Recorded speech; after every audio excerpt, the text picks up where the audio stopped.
Professor Dr. Frederico Cruz, o qual eu conhecia sem conhecer, porque sempre me falaram muito bem do professor. Ele é professor da Universidade Federal Rural do Rio de Janeiro, né, licenciado em Física, é doutor em Ciências pela Universidade Estadual do Rio de Janeiro, e atualmente é professor associado 2 e líder de pesquisa do grupo em ensino e aprendizagem de física. O currículo do professor Frederico é extenso, né, mas vale destacar a sua atuação na área de técnicas inclusivas e no ensino de física, né, com estratégias baseadas em apps e softwares livres. E o professor também trabalha com divulgação científica, além da sua atuação no PIBID e no PET. Isso tudo sem citar os diversos artigos, capítulos de livros e apresentações de trabalho que o currículo do professor apresenta, né? Então, hoje, em nosso evento, o professor Frederico, né, ele irá apresentar uma palestra que fala sobre pesquisas em ensino de física, a sua importância e os desafios, né? Então, professor, eu passo a palavra para você agora. Obrigado, Priscila. Obrigado pelo convite, né? Eu também já te conhecia sem conhecer, né? Então, é um prazer. E, assim, eu vou dizer que a pandemia também está possibilitando isso, né? Com essas agendas que a gente tem. E agora de manhã eu participei de um evento no Amazonas, e agora eu estou aqui com vocês, né? Em Roraima. Então, assim, a tecnologia e a pandemia também está possibilitando isso. Eu digo sempre que eu gosto de poder a gente contribuir, né, de alguma forma e aprender um pouco, né? Então, o que eu vou falar hoje, assim, agradeço mais uma vez o convite, talvez agrade e talvez desagrade, porque nós temos muitos problemas para falar primeiro sobre a importância e as dificuldades que a gente tem presenciado para fazer pesquisa e ensino, tá? Eu digo que a tarefa de quem escolhe fazer pesquisa e ensino, ela não é das mais fáceis. A gente sempre é julgado de alguma maneira. Eu não sei se vocês conseguem ver bem a apresentação? Não, ainda não está aparecendo, professor. Deixa eu ver aqui. Sim. Não está aparecendo ainda? Agora vai aparecer. Vai? Isso, agora sim. Apareceu aqui para mim. Sim? Então tá bom. Então, como eu falei, eu sou professor da Universidade Federal Rural do Rio de Janeiro. Nesse tempo que eu estou na universidade, eu tenho me dedicado basicamente a uma pesquisa em ensino, em melhoria do entendimento de ciências e da física, especialmente eu sempre brinco para aqueles que a sociedade mais renega, que são as pessoas que precisam, né? As pessoas mais pobres, educação de jovens e adultos, e pessoas com alguma necessidade educativa especial, de todas as formas. Então, nesses últimos 10 anos, eu venho efetivamente me dedicando, porque eu entendo que a universidade e a educação ela tem que estar a serviço da sociedade onde ela está inserida. Então, isso é um componente importante do nosso papel como professor. Então, eu queria começar a apresentação tentando discutir com vocês aqui qual é o papel do ensino de ensinar física no ensino básico, né? Então, nós temos quatro grandes missões, né? Primeiro, que é permitir ou fornecer as bases para as pessoas que procuram a escola em avaliar as informações do dia a dia. Hoje em dia, nós temos uma quantidade de informações falsas, né? As fake news, muitas vezes propagada pelos altos dirigentes do nosso país, mas nós temos uma quantidade muito grande de informações equivocadas sobre ciência, e uma das missões básicas do ensino de física, do ensino básico, é esse: permitir fornecer às pessoas as bases para a compreensão do mundo onde ela está, né? Avaliar essas informações que ela está recebendo. O segundo é compreender as tecnologias. Nós estamos cercados de tecnologia a todo tempo e, infelizmente, muitas vezes, essa tecnologia não é compreendida pelas pessoas que usam. Pode parecer algo um pouco distante, que, olha, mas a pessoa precisa entender todo o funcionamento de um mecanismo de um telefone móvel.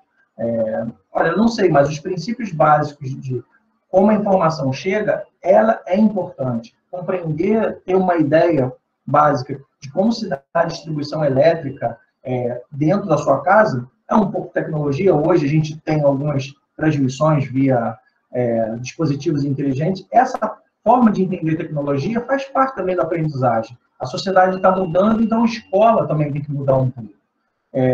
O outro, e talvez hoje em dia, em tempos de pandemia, é entender essas consequências dos atos diários, das coisas que o indivíduo faz.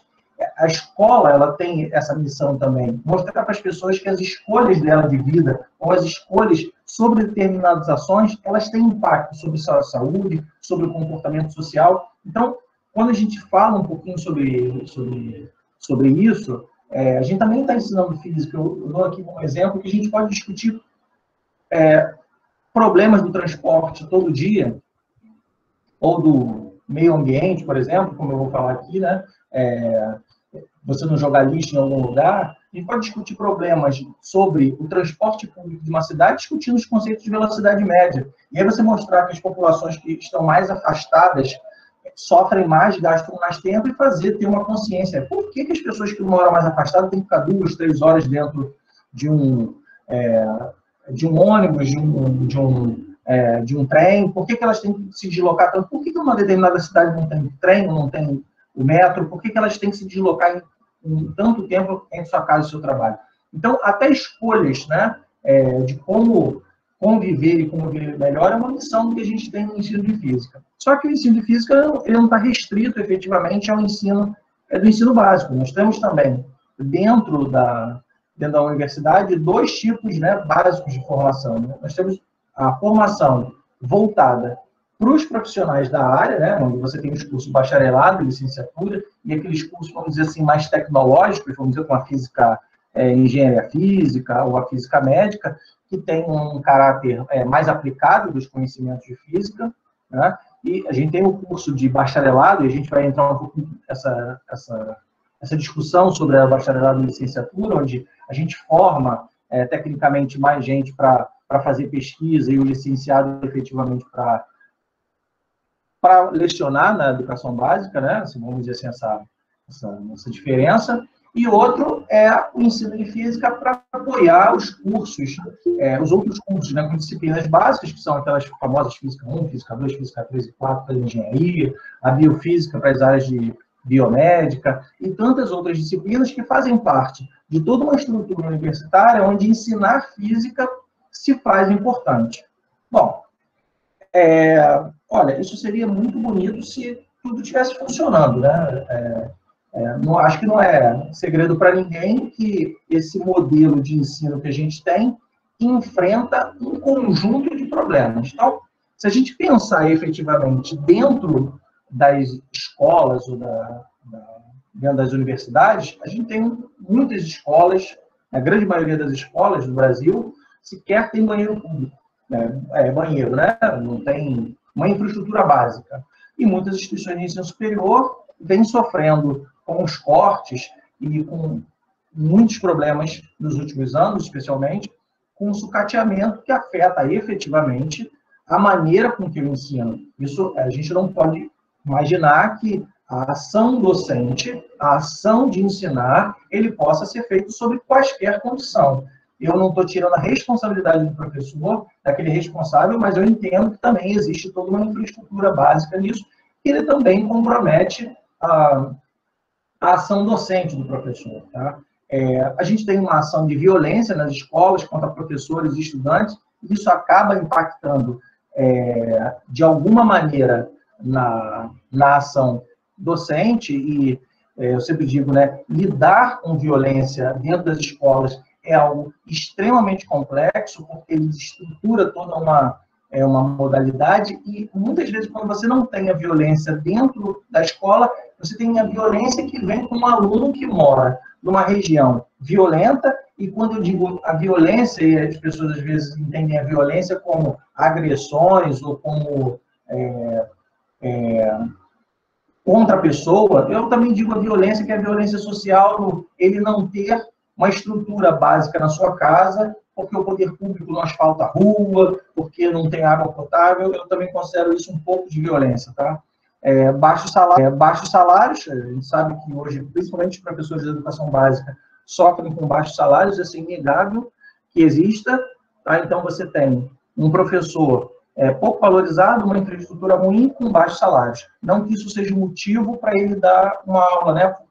Ter uma ação docente ruim, mas claro que muitas vezes esse problema ele acaba indo para a sala de aula.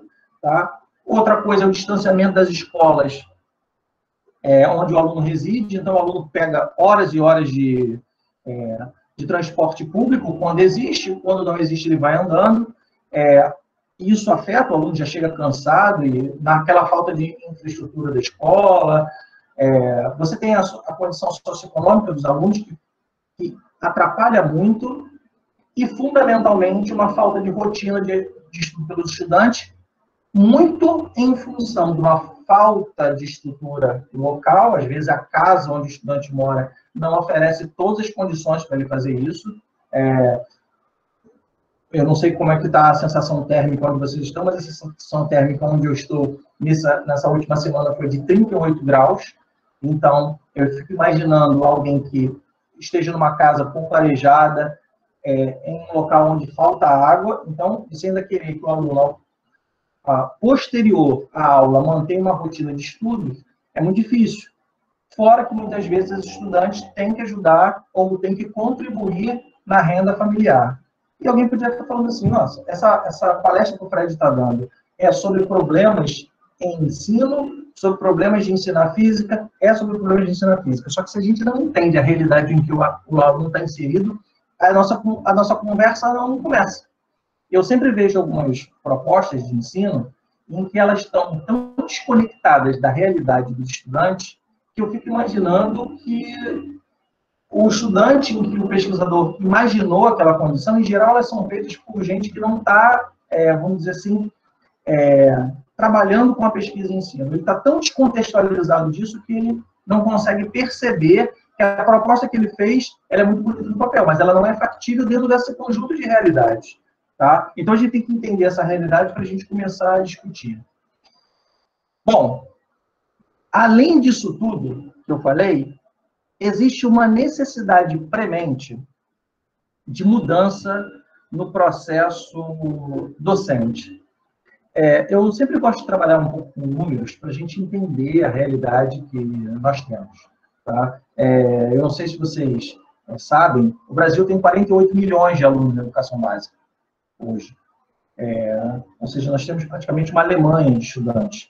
É bem significativo isso. Isso não é uma conta simples de se resolver.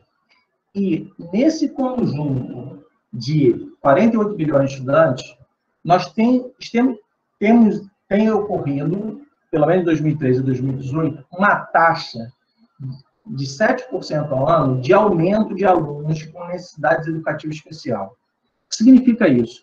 Que dentro desse grupo, que já é muito grande, em que a gente tem enormes desafios, nós ainda temos os alunos que têm ou algum tipo de deficiência, ou altas habilidades, ou doenças crônicas, que são colocadas dentro de uma estrutura que já não vem funcionando há muito tempo. Aí você vai falar assim, poxa, Fred, você está me dizendo para não deixar eles entrar? Não, eu estou dizendo para eles entrarem.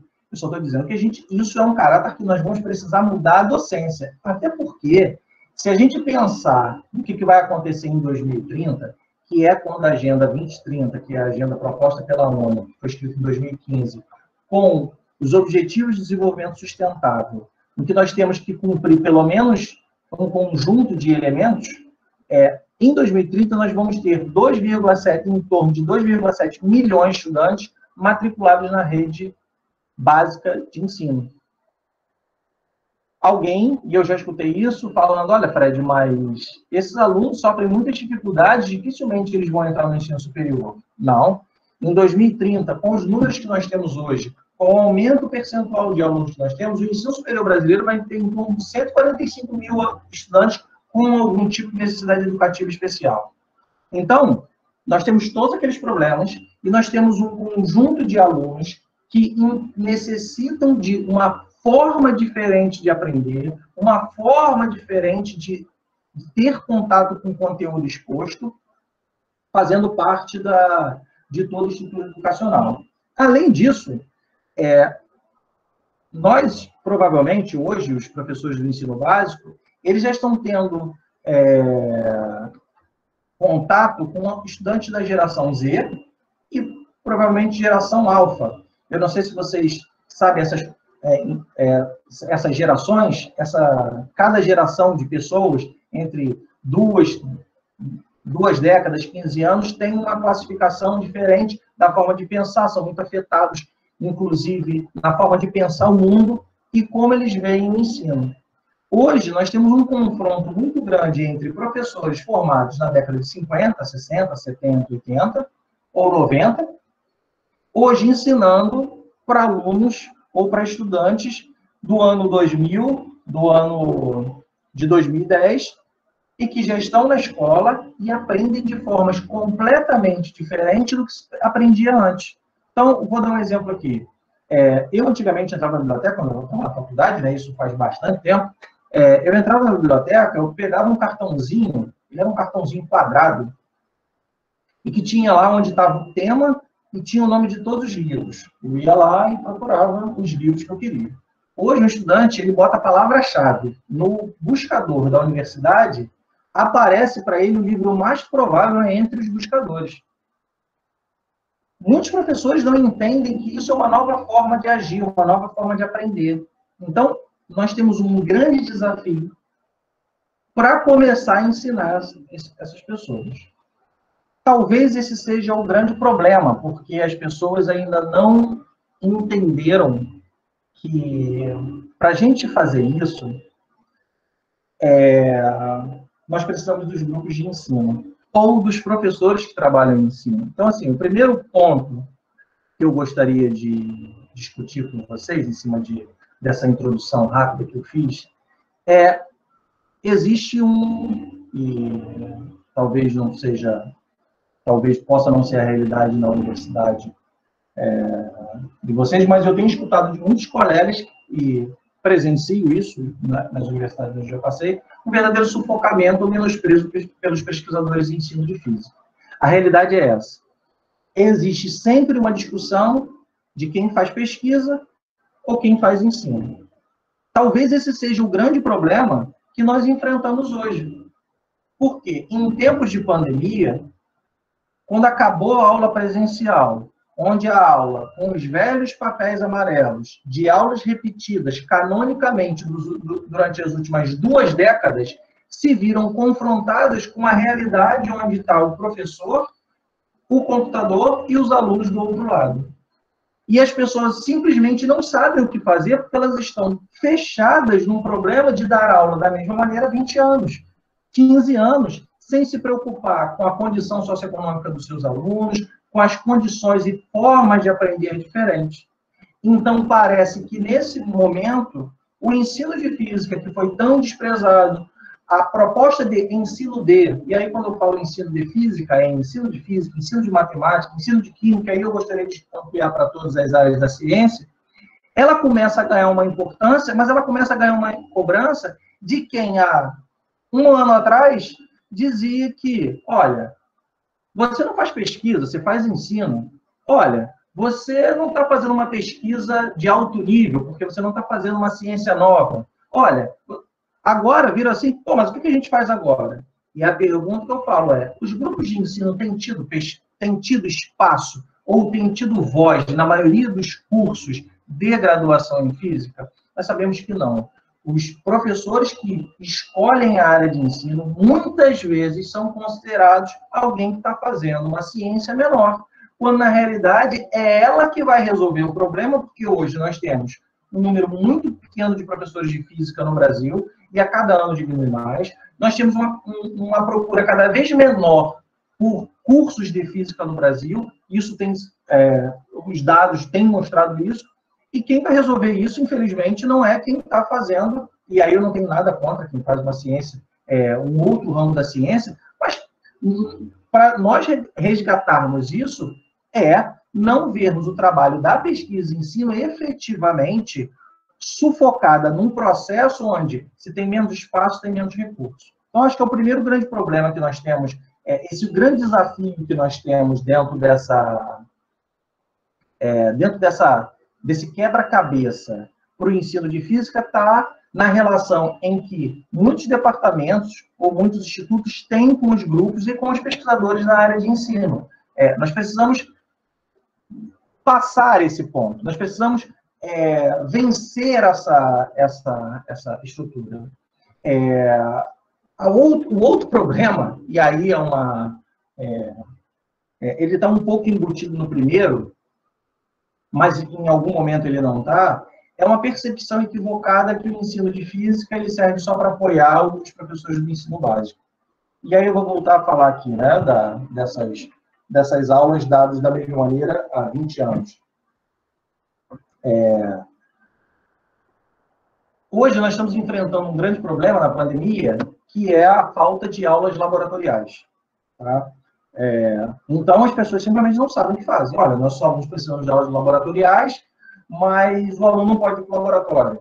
Ou ele tem que minimizar a ação dele no laboratório.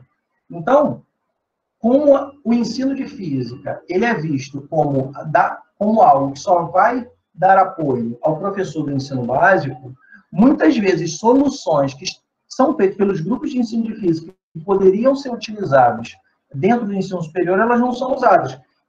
Se eu não me engano, professora Priscila, eu não sei se sua palestra foi ontem ou hoje, em que você falou sobre o tracker, não foi isso? Se eu estiver errado... Isso, foi ontem. Foi ontem, né?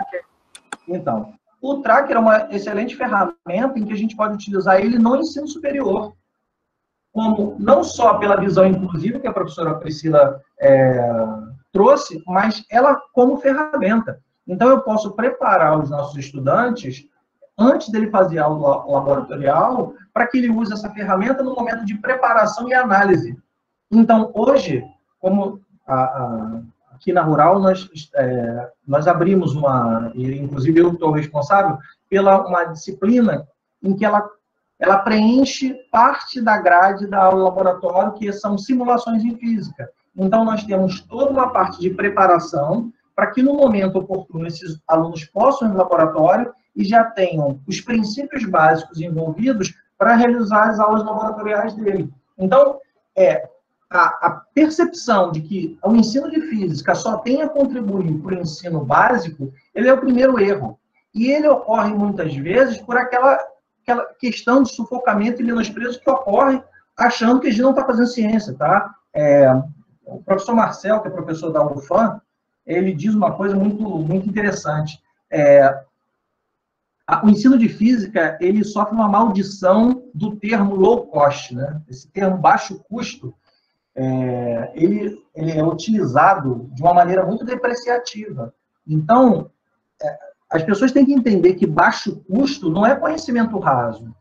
Baixo custo é minimizar os gastos para você conseguir discutir em alto nível certos fenômenos. Então, muitas vezes, ações que nós poderíamos ter dentro das nossas próprias universidades, que os grupos de pesquisa brilhantemente fazem, e como ações permitidas, amanhã o professor Nelson Studart vai ser muito mais brilhante do que eu, falando sobre metodologias ativas, As metodologias ativas que provavelmente ele vai trazer, elas poderiam ser aplicadas em qualquer nível.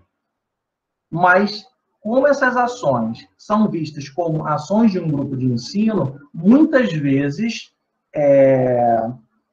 elas não são aplicadas no ensino superior. Então, a gente fica com a sensação do não desenvolvimento ou do não enfrentamento de certos problemas, porque a gente simplesmente não considera a pesquisa e ensino importante. Então, o primeiro ponto que eu acho que a gente também tem que perceber nisso é como o ensino de física também não tem avançado dentro de técnicas e propostas para o ensino superior. Então, hoje, uma possibilidade e um real de área de pesquisa hoje, que é buscar soluções para o ensino de ensino superior. Então, nós estamos há 20 anos ou há 30 anos discutindo da mesma forma os problemas em mecânica quântica, estamos discutindo da mesma forma os problemas em eletromagnetismo, estamos discutindo da mesma forma. E alguém pode dizer assim para mim, Fred, mas você está me sugerindo que eu abandone os livros canônicos? Olha, eu acho que talvez a gente tenha que repensar se a gente está utilizando eles de forma correta, ou se, devido a toda a estrutura que nós temos hoje, de alunos com NEE, de alunos com grandes dificuldades e com formas de aprendizado, se a maneira que nós utilizamos eles faz tanto efeito quanto fazia há 30 anos. Vou dar um exemplo aqui para vocês.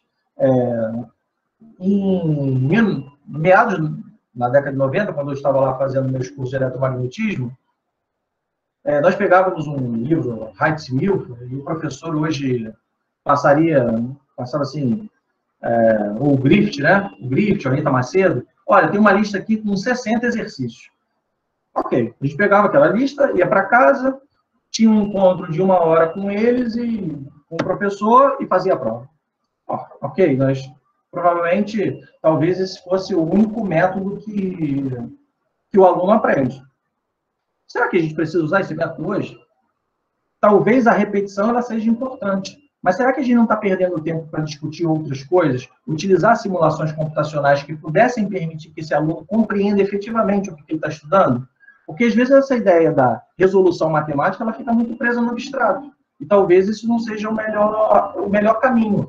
Então, uma possibilidade é repensar quais são as formas que são mais perceptíveis aos estudantes para o aprendizado. Eu vejo muitos alunos aprendendo pelo YouTube.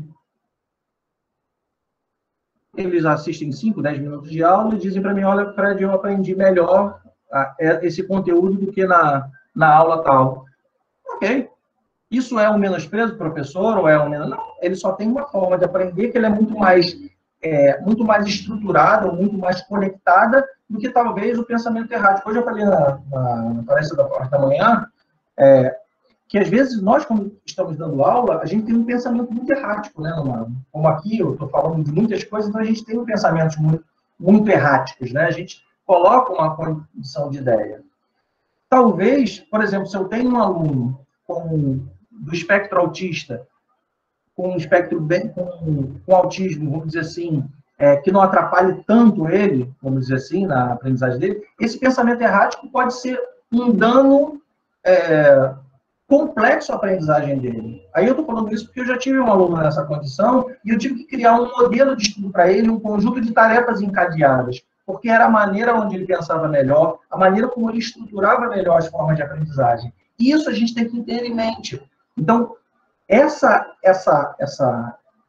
que a gente só tem que pensar em ensino de física para o ensino básico talvez seja um grande equívoco. E aí nós temos um grande problema, né, que é a total desconexão dos professores das universidades com o ensino básico. E alguém pode falar assim para mim, Fred, mas o que isso tem a ver com a pesquisa e ensino? Olha, tudo e um pouco mais. Porque, como o professor desconhece a realidade, ele não tem ideia, por exemplo, da comunidade onde os alunos dele surgem, qual é o público e a maneira como ele vai falar. Então, e aí eu vou voltar novamente ao problema da nossa pandemia, né? Nossa não, né? Do mundo inteiro, o problema da pandemia, se instalou no mundo, é que você não pensa, e aí tudo teve que ser feito, aquela frase, né, a toque de caixa, para resolver um problema, e aí nós temos o problema de alunos que não conseguem acesso à internet, nós temos alunos que têm acesso à internet, mas não têm materiais para acessar, e em nenhum momento nós fazemos, né, uma criação de materiais que possam atender esses alunos na escola, e nem podemos fazer para os alunos que estão na universidade. Como ele não conhece a realidade do ensino básico, eu sempre fico surpreso com alguns professores que falam assim para mim, olha, os alunos estão chegando para mim e eles não sabem matemática. Eu falo, professor, grande parte das escolas públicas não tem matemática, não tem professor de matemática, não tem professor de física. Mas como assim não tem? Professor, não tem, então você vai ter que mudar a metodologia. E as respostas são sempre muito boas. Olha, mas eu dou aula há 20 anos assim e sempre deu certo. Como quando os grupos de ensino indicam o caminho em que a coisa não pode ser mais assim, ela enfrenta essa desconexão do professor. Está tão desconectado da realidade em que ele está inserido, ou da realidade em que ele vai ter que lidar, que ele sai com subterfúgios do tipo, olha, há 20 anos eu faço assim, ou há 10 anos, ou há 30 anos eu faço assim, e nada vai mudar. Então, essa desconexão é um problema muito sério. Um outro problema, e aí eu acho que talvez, um reflexo até do número pequeno de professores de física que nós vemos formando, né, no Brasil, até por ser muito desinteressante, né? Eu sempre brinco, eu tenho sempre brincado com os alunos, né, que quando a gente termina um curso de física, eu sempre vejo nos outros cursos, os alunos terminarem os cursos assim, nossa, terminei o curso, pô, legal, muito bom. Eu vejo os alunos de física das universidades falar assim, ainda bem que eu terminei esse negócio. Porque parece uma missão, né? Parece uma cruzada terminar os cursos de física no Brasil, quando não deveriam ser. Eu sei da grande complexidade que os cursos possuem, mas eles também se tornam muito mais complexos porque a gente não entende todos esses problemas e aquelas pessoas que poderiam resolver o problema, ou elas são em números muito pequenos, ou elas não são ouvidas. E aí, se a gente pega... Eu vou dar uma realidade do Rio de Janeiro, tá? Talvez fique como sugestão aqui também descobrir quantos professores trabalham efetivamente com o ensino de física dentro das universidades federais. Num período entre 2016 e 2015, 2017, menos de 25% dos professores dos departamentos de física, dos institutos ou departamentos de física das universidades instaladas dentro da região metropolitana do Rio de Janeiro tinham feito ou alguma ação dentro da área de ensino de física, e aí eu vou colocar divulgação científica, alguma coisa assim, ou pesquisa na área de ensino de física. E o mais assustador é que esses professores, na maioria das vezes, não estavam responsáveis ou não estavam dentro dos grupos de núcleo docente estruturante, o que é um contrassenso. Porque o núcleo docente estruturante é que vai pensar as estratégias para o ensino, vai pensar como o curso faz, e essas pessoas não estão lá. Mas quem está pensando como ensinar é aquela pessoa que não pesquisa e ensina? Então, nós temos um grande problema, que é o problema de desenvolver ciência, porque nós também estamos fazendo ciência, a maneira como as pessoas aprendem, entender como as pessoas aprendem, buscar solução, é uma pesquisa muito difícil, muito qualificada, até porque os indivíduos, na maioria das vezes, eles são diferentes, e os alunos aprendem de maneiras diferentes, inclusive quando estão em mesma região do país, imagino com diferentes situações, por isso que eu defendo muitas pesquisas locais na área de ensino, porque elas têm um grande desafio, né, de entender as particularidades locais. Então, quando você tem um grupo muito pequeno, tentando discutir o problema, e eles não são ouvidos, aí vira uma situação que eu digo que ela ainda não é catastrófica, mas ela será. Ela será por uma falta de percepção de que nós precisamos ter pesquisadores em ensino de física dentro dos departamentos. Não apenas porque eu estou defendendo uma área do meu trabalho, mas porque não serão os pesquisadores das outras áreas que vão resolver o problema. Por quê? Eu sempre vejo uma situação de um professor de uma determinada área mais, vamos dizer assim, mais dura, dizer, olha, eu não sei o que eu faço. Ah, eu vou fazer assim porque assim tá bom. Não, não tá. Você tem que fazer isso, isso e isso. Aí a pessoa fala assim, mas isso dá muito trabalho. E é isso que eu estou tentando dizer para as pessoas. O ensino e a pesquisa em ensino realmente dá trabalho.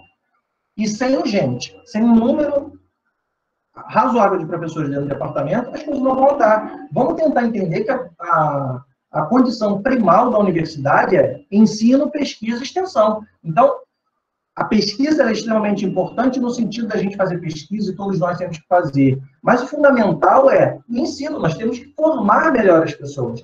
Até porque nós temos hoje no Brasil instalado uma propagação de falsas informações. Nós temos um pensamento de extremos muito exacerbado no Brasil. Isso só vai ser mudado com melhoria na formação de professores, seja ele de física, seja de química, de matemática, de português, de história.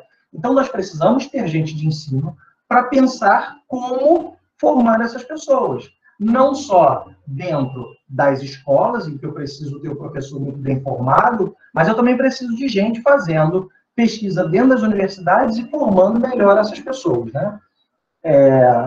E aí, eu vou voltar a falar um pouquinho, que são as aulas similares ocorridas. Eu fui bem contido em dizer que são aulas ocorridas no meados do século XX, tá? Quando eu estava fazendo a apresentação, espero que todos estejam me ouvindo bem, nossas aulas, né, elas são similares a aulas do século XIX, na sua grande maioria das vezes. Um professor falando,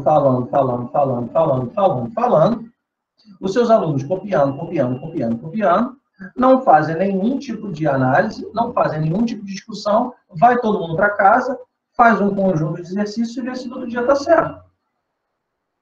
É isso? Essa é a função da universidade? É essa a função da escola? É o quê? Nós estamos adestrando as pessoas? Ou então alguém me diz o seguinte, não, Fred, nós estamos aqui discutindo como deixar as pessoas mais tolerantes ao trabalho. Ele vai ter que trabalhar no escritório, então ele vai ter que ter uma função. Então tudo bem. Então nós estamos trabalhando para o mercado. Ok, então. Mas isso tem que deixar claro.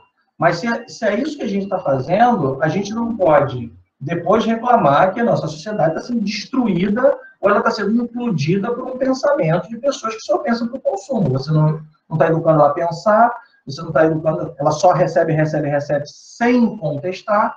Então, quando você tem esse problema, você tem todos os, vamos dizer assim, ingredientes necessários para que a gente possa, para que a coisa desande. Então, talvez o grande problema que nós temos hoje, dentro da percepção de ensino, é que o que nós precisamos efetivamente fazer dentro de todos esses problemas. Então, o primeiro deles que eu queria discutir aqui com vocês é a adequação dos planos de estudos, né, da grade curricular. Toda vez que eu olho uma grade curricular de um curso de física no Brasil, eu acho eles bem interessantes, porque eles sempre são da mesma forma. Física 1, Física 2, Física 3, Física 4. Ok? Então, nós temos uma estrutura que depois nós temos mecânica geral, ou mecânica clássica, que versam em geral sobre o mesmo tema, né? A mecânica newtoniana e a mecânica lagrangiana, hamiltoniana, e depois nós temos nossos cursos de eletromagnetismo. E eu sempre faço uma pergunta, e eu fico muito surpreso com a resposta de alguns professores, porque eu acho engraçado. Porque eu chego para eles e falo assim, olha, por que nós temos que ter Física 1, Física 2, Física 3 e Física 4? Algumas respostas, eu vou ler algumas das respostas que eu já anotei aqui, de alguns professores, que eu já recebi, são de alguns questionários que eu mando dos professores. A primeira delas é, olha, universidade, eu não vou dizer o nome da universidade, faz isso há muito tempo.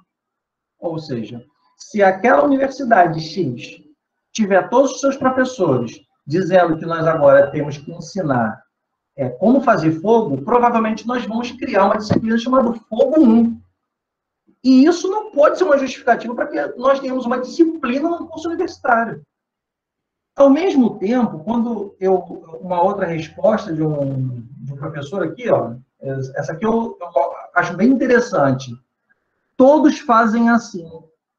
Ou seja, todos fazem. Ou seja, não há nem a preposição de repensar uma estrutura universitária diferente.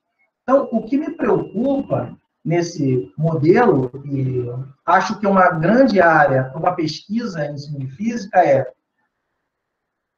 o conceito de espalhamento de Rutherford, o problema de espalhamento, né, melhor dizendo, de Rutherford, ele aparece em alguns cursos de Física 1, ou Física Básica 1, ele está presente nos cursos de Mecânica Clássica Newtoniana, Mecânica Geral, ele está presente no problema de Mecânica Clássica 2, ou Mecânica Hamiltoniana, ele é visto também no problema de Mecânica Quântica, nas disciplinas de Estrutura da Matéria e Física Moderna, ok? E, em alguns casos, na disciplina de Mecânica e Estatística. Gente, 1, 2, 3, 4, 5, 6, 7. Olha, se o aluno precisar ver 7 vezes o problema de espalhamento de Rutherford para aprender espalhamento de Rutherford, eu acho que é alguma coisa errada. Porque isso não faz o menor sentido. Então, a gente está criando os currículos sem gente que pense em ensino e que não tem gente pensando currículo de física, discutindo sobre o currículo de física. Quando, na realidade, esse deveria ser um grande desafio hoje da pesquisa em física. Além de pensar todas as metodologias de trabalho, Priscila, também pensar um pouquinho, olha, como é que a gente vai reestruturar os nossos cursos? Será que a gente precisa ter todas essas disciplinas e o aluno vê isso várias vezes, né? Eu digo que o currículo brasileiro, ele é visto sobre uma perspectiva bruniana, né? No modelo de Brunner, em que o estudante vê em espiral, ele vê, até um conhecimento mais aprofundado, só que ele não aprende o conhecimento aprofundado, e quando você pergunta para quem fez o currículo, se você está usando a ideia, o grupo que pensa, né? Você está usando a técnica de Brunner? Aí o cara, oi? Entendi. Então, tem gente pensando no currículo, e que hoje talvez eu acho que é um grande, seria uma grande área hoje para a gente pensar, uma pesquisa em ensino hoje é repensar os currículos de física, formando os alunos em novas tecnologias, formando os alunos para usar as novas tecnologias em favor da aprendizagem, usar as tecnologias para a pesquisa científica. É inconcebível que um aluno termine um curso de bacharelado e não saiba usar um software em pesquisa. Por quê? Porque o professor que dá aula canônica, formado, ele não sabe como usar aquela metodologia daquele software que ele usa. Então, como a gente não está pensando como ensinar, e muitas vezes a pesquisa em si é menosprezada quando a gente tenta encontrar soluções, a gente acaba causando essas aberrações, né? Em que nós estamos formando as pessoas sem todas as competências necessárias para o desenvolvimento dele. Então, a gente tem cursos de física, né, em que o aluno aprende, mas desaprende. Então, ele sai com a sensação do alívio, que é aquela sensação que eu falei lá no início, e com a sensação de que, será que eu sei? Será que eu aprendi de forma? Ou eu aprendi a fazer conta? Que é a sensação que eu tenho. Os estudantes estão muito aptos a fazer várias contas, abrir várias contas, mas não conseguem compreender qual o significado do resultado que ele encontrou na conta que ele abriu. Tá? E isso também vem por uma visão equivocada que o ensino universitário tem que ser repressivo e traumatizante. Não é isso que a gente precisa. Porque esse status de uma educação repressiva e traumatizante, ela se responde ou ela acaba encontrando eco no ensino básico. E aí nós temos professores de ensino básico, onde tem uma ação muito complexa dentro das escolas, onde os alunos falam, eu não aprendo física. Porque eles efetivamente reproduzem todo o comportamento que ele teve ao longo da graduação. Aulas com livros, metodologias arcaicas, onde ninguém está entendendo nada. Outro ponto que eu acho que é uma possibilidade interessante dentro dessa nossa discussão, que é a área de metodologias ativas. O professor Studart amanhã vai falar com muito mais segurança, né, muito mais autoridade que eu. Então, eu já deixo aqui o convite para que vocês assistam. Mas a gente tem que fazer uma participação mais efetiva dos estudantes. Achar que propor metodologias onde o professor permanece falando durante horas, como aqui está acontecendo, como se fosse uma palestra, onde os alunos não falam nada, e que você não tem uma participação ativa dos estudantes, e aí eu não estou falando só para as aulas experimentais, não, inclusive para as aulas, vamos dizer, mais de cunho mais teórico, e com desenvolvimento de recursos, elas são fundamentais para que o aluno saia de uma estrutura passiva, né? Hoje em dia existe, vamos dizer assim, uma ideia de que o aluno tem que... ele entra no curso de física sem saber física. Olha, eu até acho que ele sabe física. Talvez ele não saiba as palavras corretas, ou ele tenha aprendido alguns conceitos mais vamos dizer assim, mais do dia a dia, né? Ele esteja trazendo para dentro de sala o conhecimento popular, que muitas vezes precisa ser corrigido, sim, mas ele não é uma pedra vazia, né? Ninguém entra dentro da escola vazia. Então, quando você tem uma estrutura de discussão, onde você tem a possibilidade, onde o aluno tem uma posição mais ativa do que passiva, onde você passa a escutar os seus estudantes, e que você utilize recursos e desenvolva os recursos com esses estudantes, eu acho fundamental, tá? Eu não consigo pensar em recursos prontos. Eu acho que talvez esse seja o melhor caminho. E um fundamental, em que eu vejo um distanciamento muito grande das universidades com as escolas. Então, eu não vejo, assim, dentro da maioria das universidades brasileiras, isso quando acontece de uma forma muito impositiva e não colaborativa, é a formação continuada de professores, e eu não estou falando continuada de professores para atender todos os professores do mundo, não, tá? Eu estou falando de professores que estão em torno das nossas instituições, em torno das nossas universidades. Essas formações, elas estão desconectadas da pesquisa em ensino? Não, porque as perguntas trazidas por esses professores, que muitas vezes não fazem parte do espectro do curso de formação dos estudantes, muitas dessas perguntas podem se tornar novas pesquisas para os grupos. Então, aprender a escutar a comunidade no entorno das escolas, com esses cursos de formação, com a participação, inclusive, dos alunos dos cursos, ele é um elemento fundamental e é um elemento primordial para o desenvolvimento dos nossos cursos ou da nossa pesquisa em ensino, no seu ponto mais direto, tá? Eu não sei quanto tempo eu tenho ainda.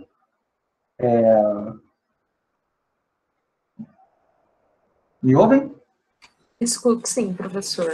Tem mais uns 10, 15 minutos. Tá bom. Tá.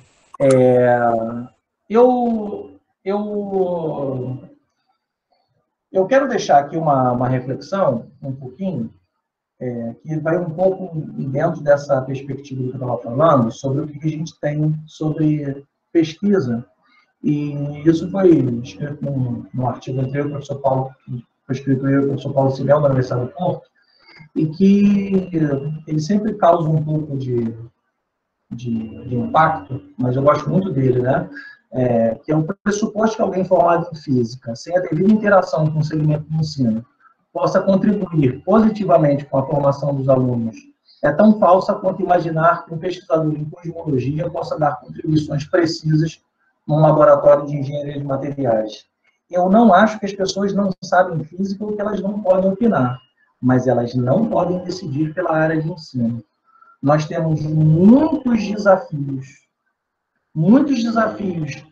principalmente na educação de estudantes com algum tipo de deficiência, do estudante que vem de áreas muito pobres, que enfrentam um conjunto de problemas que elas não podem ter como palavra final pessoas que não trabalham na área de ensino de física, porque elas fazem efetivamente pesquisa na área de ensino de física. Elas é que estão em contato todo dia com o problema. Olha, eu tive mecânica quântica na faculdade, fiz mecânica quântica em outras oportunidades. Olha, eu posso ver uma palestra sobre mecânica quântica e, olha, realmente, olha, tem aspectos interessantes. Mas eu não posso dar opinião no sentido de tornar uma determinada ação dentro da pesquisa de alguém. Eu posso até fazer uma pergunta, mas eu não posso dizer, olha, isso está certo ou está errado. Porque ela não compete na minha área de pesquisa, porque eu posso estar falando algo que ou que já está superado, ou que ela não esteja relacionado com o efetivo problema que nós temos.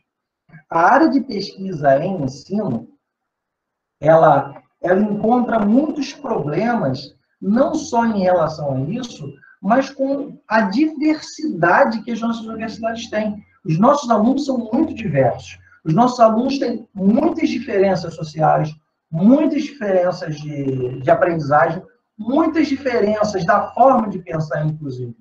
Eu sempre brinco, se você construir um prego, você vai pedir lá para o governo, lá, ou para o Instituto de Engenharia, você vai pedir lá o modelo ISO, né? Olha, nós temos aqui o ISO 9000 e tanto, ou ISO 3000 e alguma coisa. E você vai garantir que aquele prego tem tanta durabilidade, todos têm o mesmo tamanho, todos foram feitos da mesma forma. Uma universidade não recebe todos os alunos com ISO. Nós não temos alunos com as mesmas habilidades, não temos alunos também com as mesmas limitações. Cada indivíduo é diferente. O que eu não estou aqui dizendo que nós temos que fazer algo individualizado, mas nós temos que entender isso de forma que possa abranger o maior número de pessoas possíveis. Eu não consigo imaginar, e aí com todo respeito aos colegas das áreas, a minha formação original, eu estou muito tranquilo em falar isso, que minha área original é a física estatística fora do equilíbrio, né? Então eu trabalhava com dinâmica de muitos corpos e migrei para a área de ensino por uma resposta, eu tinha que dar uma resposta social no meu salário, né? Eu sempre digo isso, mas respeito a opção de cada um continuar nas suas linhas de pesquisa.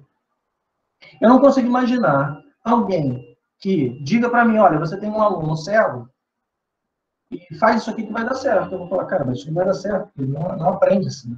Olha, eu tenho um aluno aqui com dislexia, aprende assim. Ele não vai aprender daquela maneira, porque eu já sei todos os fatos. Um aluno com dislexia, por exemplo, ele tem uma alta habilidade de memória. Ele consegue visualizar alguma coisa com a memória. Ele percebe, ele aprende. A aprendizagem dele é muito mais efetiva quando ele vê algo. Então, por que não a gente criar repositórios de imagem ou de experimentos ou de fenômenos que possam ajudar a aprendizagem do aluno? Será que nós efetivamente temos que fazer esse aluno passar pela situação contrastante, a sua realidade de aprendizagem, fazendo ele copiar folhas e folhas de um caderno, que muitas vezes é uma aula onde ele está exatamente escrito, seja lá no Simon, no Griffith, ou seja lá em que livro for, em que muitas vezes a gente se dá com o conteúdo do livro, que é a mesma coisa que está no quadro. Será que a gente precisa passar por isso mesmo? Será que isso a gente está favorecendo a aprendizagem de alguém? Então, essas respostas, só quem pode dar é a área de pesquisa em física. E a gente tem uma gama de possibilidades, mas essa gama de possibilidades só vai ser feita quando os departamentos, quando os institutos de física começarem a perceber que nós estamos fazendo pesquisa. A gente não está brincando, a gente não está fazendo algo só por diversão, a gente não está fazendo algo menor porque a pesquisa é muito... Olha, não, o cara foi para o ensino de física porque a pesquisa em si é mais fácil do que a pesquisa lá em ensino, na física estatística, vamos dizer, ou em outras áreas aí. Ela não é, gente. Eu sempre digo que é muito mais complexo você pensar numa metodologia com um aluno surdo do que pensar em fazer uma conta de eletromagnetismo, que existe um formalismo. Ok. Mas aquele formalismo serve para todas as pontas. Um aluno surdo é diferente do outro. Até porque nós não temos uma uniformidade de sinais em Libras para ensinar as pessoas. Então, símbolos de força, nós temos vários no Brasil. Símbolos de velocidade, nós temos vários no Brasil. Isso até, nós aqui da Rural, 3 semanas atrás, nós lançamos o primeiro repositório nacional, que é o REC Libras, que é um repositório para sinais científicos em Libras. E existem muitos sinais em física, em química e biologia. Então, você tem 2 alunos de realidade diferentes, surdos, que se comunicam com sinais, mas aprenderam com sinais diferentes as grandezas físicas. E a gente sabe, quando a gente trabalha com ensino, e aí, segundo as metodologias de sinais que a gente... dos signos científicos, né, quando a gente estuda signos científicos, a gente sabe que a palavra é um signo e que ela tem um conjunto de significados. Isso também acontece com o sinal. Como é que você vai conseguir reverter esse significado científico se o sinal foi mal proposto ou se o sinal foi feito para resolver um problema momentâneo ali? Então, essa é uma especificidade que nós, o pesquisador de ensino que entende o indivíduo, que entende a complexidade do problema, está fazendo. Então, acho que os desafios são muitos, como eu mostrei aqui. É resolver ou responder todos os problemas que chegam dentro da escola e dentro da universidade. Mas o principal dele é mostrar para os departamentos e para os institutos que o ensino de física, o pesquisador em ensino é realmente um pesquisador. E que ele não está fazendo nada menor. Nem ele está fazendo nada por favor, ou está fazendo algo porque ele não quer pensar ciência. Eu penso ciência todo dia. Eu penso física todo dia. Mas para ensinar gente que efetivamente, na maioria das vezes, não tem atenção de ninguém, que são os mais pobres, as pessoas com deficiência, os jovens e adultos que foram muito tempo esquecidos, e aquelas pessoas que procuram na universidade uma forma não só de ascensão social, mas de valorização, para dar uma nova resposta à sociedade. Esse talvez seja o maior desafio das pesquisas de ensino, mostrar que nós somos relevantes, inclusive para dentro dos nossos departamentos. Acho que é isso, eu acho que eu não estourei o tempo.